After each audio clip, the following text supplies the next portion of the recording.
Senator Mullin. Thank you for those that are here, and thank you for the family that has come along and supported these two generals here along the way. It's a family affair, and I said this multiple times that no one can do their job at their best ability if things at home are rocky. And so those that are home, that's building that solid foundation for these generals and others that are serving to be at their best. I want to thank you for that, and thank you for the time that you've packed up the houses, moved, and still held the family together. It's a sacrifice for the entire family, and from the deepest part of my heart, I want to tell you thank you so much for that. I'm going to be pretty quick here, just because we're running every which way direction right now. So I've just got questions for Giho. General, as you know, obviously you spent time at Tinker, which we appreciate that. It's obviously something I'm very proud to be able to represent.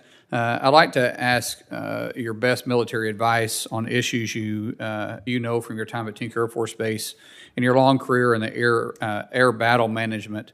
The Air Force is in the process of divesting the E3 fleet and switching to the E7. The timeline, as it stands now, has us totally divesting the E3 by FY29. And at that time, I believe we're only going to have 5 E7 on platforms.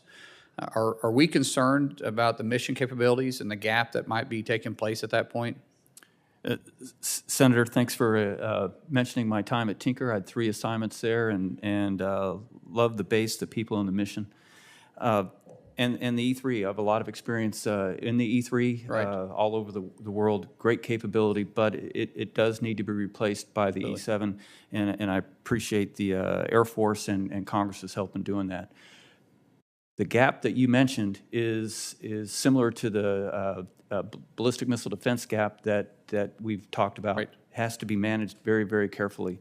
So if I'm confirmed as the commander of NORAD and NORTHCOM, that is a key system, not necessarily the E3, but the airborne early warning capability, whether it's the E3 or the E7, would be critical. And I would be very vocal about the requirements and to ensure that we don't drop in capability and create a bathtub that would keep us from doing that job before the new system comes on. At the current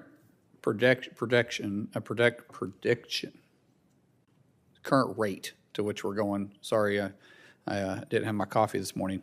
At the current rate that we're headed right now, we seem that there will be a gap.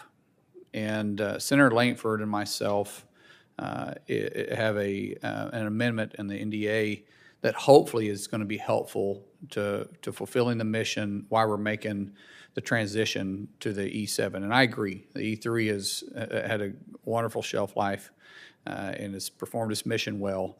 And we do need to upgrade, especially for the new threats that are facing us. But we want to make sure that we're not hurting ourselves for national security purposes on the way out the door. At the same time, we don't want to do something that the Air Force isn't on track with too. A lot of times as legislators we have great ideas, but it's not practical.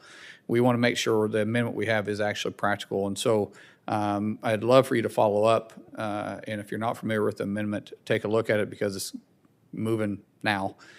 And so we make sure that we're doing what is mission capable and what you think would be best in line with you too, right? Yes, Senator, I'll do that. With that, I'll yield back. Thank you, sir. Senator Cotton. Gentlemen, congratulations on your nominations, and thank you